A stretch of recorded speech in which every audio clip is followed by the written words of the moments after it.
अमुल गलोला कूड़ का दिता देवनहार। मती मਰਨ विसारिया खुशी कीती दिन चार।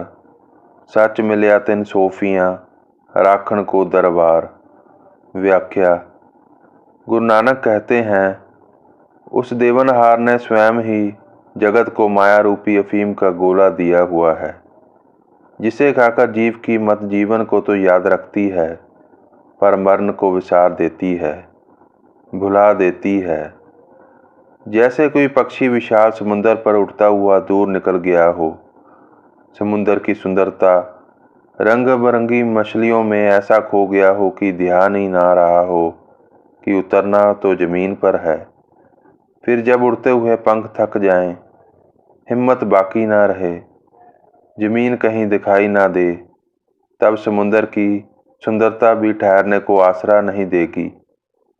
पैर रखते ही गहराइयों में डूब जाओगे, जहाँ रंग बिरंगी मछलियाँ, जो देखने में अति सुंदर थी, नोच कर खा जाएंगी।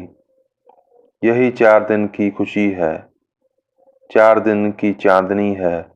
फिर अंधेरी रात की तरफ लौट जाना है, जहाँ वो एक ओंकार होकर प्रकाशमान है, जिससे उपजे हैं उसी में समा जाना है। तो प्रश्न उठता है, फिर जिया कैसे जाए। गुरु नानक आगे कहते हैं, सत्य की प्राप्ति सोफियों को होती है, जिसे वह उस एक दरबार में अर्पण कर देते हैं। सोफी का अर्थ उससे है जो नशे में नहीं, इस जगत में रहकर भी माया रूपी अफीम के नशे में डूबा नहीं, किसी के मार्ग में बाधा नहीं बन रहा। जमीन पर खड़े, जिसे आसमान की ऊंचाइयों और सागरों की गहराइयों का एहसास है, जिसे होश है खुद के होने की और दूसरों की जीवन यात्रा की, जो इस जगत के बाग में ऐसे संभल कर चलता है कि उसके वस्त्रों से टकराकर भी कोई फूल टूट ना जाए। सोफी वो है जिसकी आंखें दूसरों के साथ साथ खुद पर भी नज़र रखे हुए हैं। जब खुद पर नज़र रहेगी, तभी पता चलता रहेगा कि मैं ज़मीन से कितना दूर और पास हूँ। शब्द। नानक साचे को सच जान, जित सेविया सुख पाइए, तेरी दरगाह चले मान रहाओ। व्याख्या। गुरु नानक साहिब कहते हैं, सत्य को सत्य कर जानो, जिसका मनन करने से सब सुखों की प्राप्ति होती है और उस एक ओंकार की दरगाह में सम्मान मिलता है। सत्य वो एक ओंकार है जो सदा होता हुआ आया है, जिसका होना ही सब कुछ है। शब्द। सच सरा गुड़ बाहरा, जिस भी सच्चा नाव, सुन वखान जेतड़े, हाउ तिन बलिहारे जाऊं, ता मन खीवा जानिए, जा महली पाए थाऊं। व्याख्या। सदा की मस्ती कायम रखने वाली शराब गुड़ के बिना ही तैयार की जाती है, जिसमें उस एक का सच्चा नाम होता है। मैं उन लोगों के सदके हूँ जो उस शराब की मस्ती में डूबे हुए हैं। जब उस एक ओंकार का बोध हो जाता है, तो मन आनंद में खो जाता है। शब्द। नाओ नीर चंगियाइयाँ, सत परमल ते निवास, तामुख होवे उजला, लख दाती एक दात, दुख तिसे पे आखिए, सुख जिसे ही पास। व्याख्या। जिन्होंने जाना है, उनके ऊपर उसके नाम का नीर बरसा है।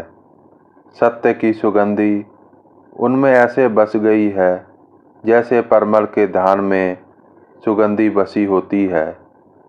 उनके मुख पर एक अनोखी चमक आ गई है, लाख दांतों की एक दात। यहाँ दात का अर्थ उस बोझ से है जो प्रगट हुआ है और गुत्थी खुल गई। जैसे कोई खोया हुआ फूला बटका अपनों के पास घर पहुंच गया हो।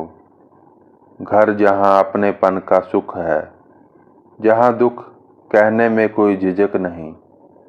दुख की बात वहीं करनी चाहिए जहां सुख वास्तव में बसता हो।